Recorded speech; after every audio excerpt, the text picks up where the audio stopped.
Hello, I'm Mark Wilson, President and CEO of Florida's Chamber of Commerce.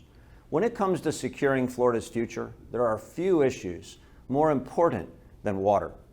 With an additional 4.5 million people expected to call Florida home by 2030, Florida needs 20% more water.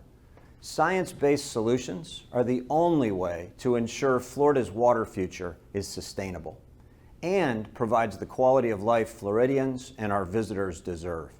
Water is a statewide concern, and unfortunately, sometimes local and state politicians want to do what's popular, even though the science shows otherwise.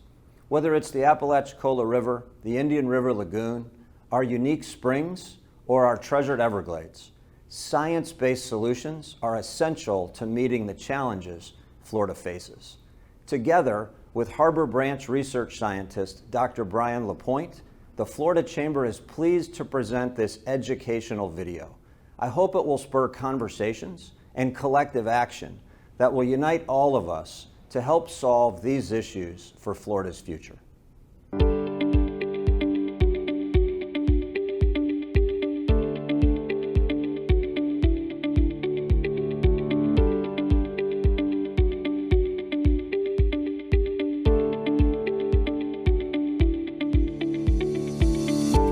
My studies at Lube Key Reef extend back 35 years and show that the amount of algae in the water has on average doubled at Lube Key since 1984.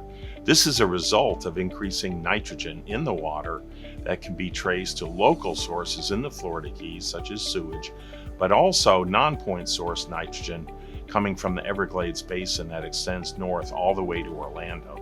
In 1988, I organized a workshop entitled Results of a Workshop on Coral Reef Research and Management in the Florida Keys. The number one problem, in the opinion of the whole group, was nutrients coming from the north. As these new waters made their way into Florida Bay, there started to be significant unintended consequences associated with algae blooms, and the impacts to Florida Bay were wide-ranging.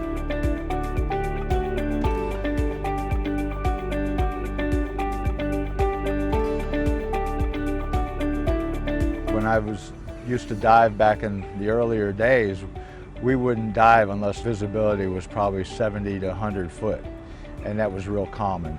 Nowadays, we're diving, if it's 20 foot of visibility, it's good. We would have never gotten in the water back in those days. What you clearly see from the data is every time you dump more water into Florida Bay from the north, you get larger algal blooms.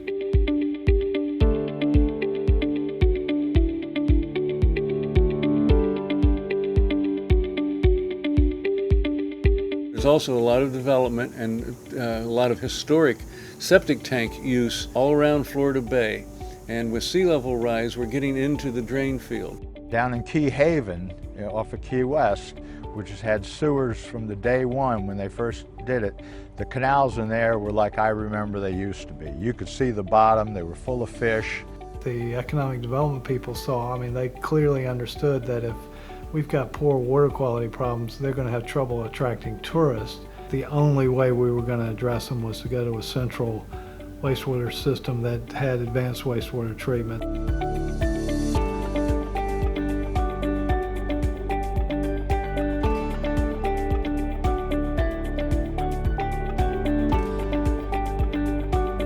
So regionally, the Lake Okeechobee Watershed Plan needs to be funded and implemented, which calls for increased storage and treatment of water north of Lake Okeechobee.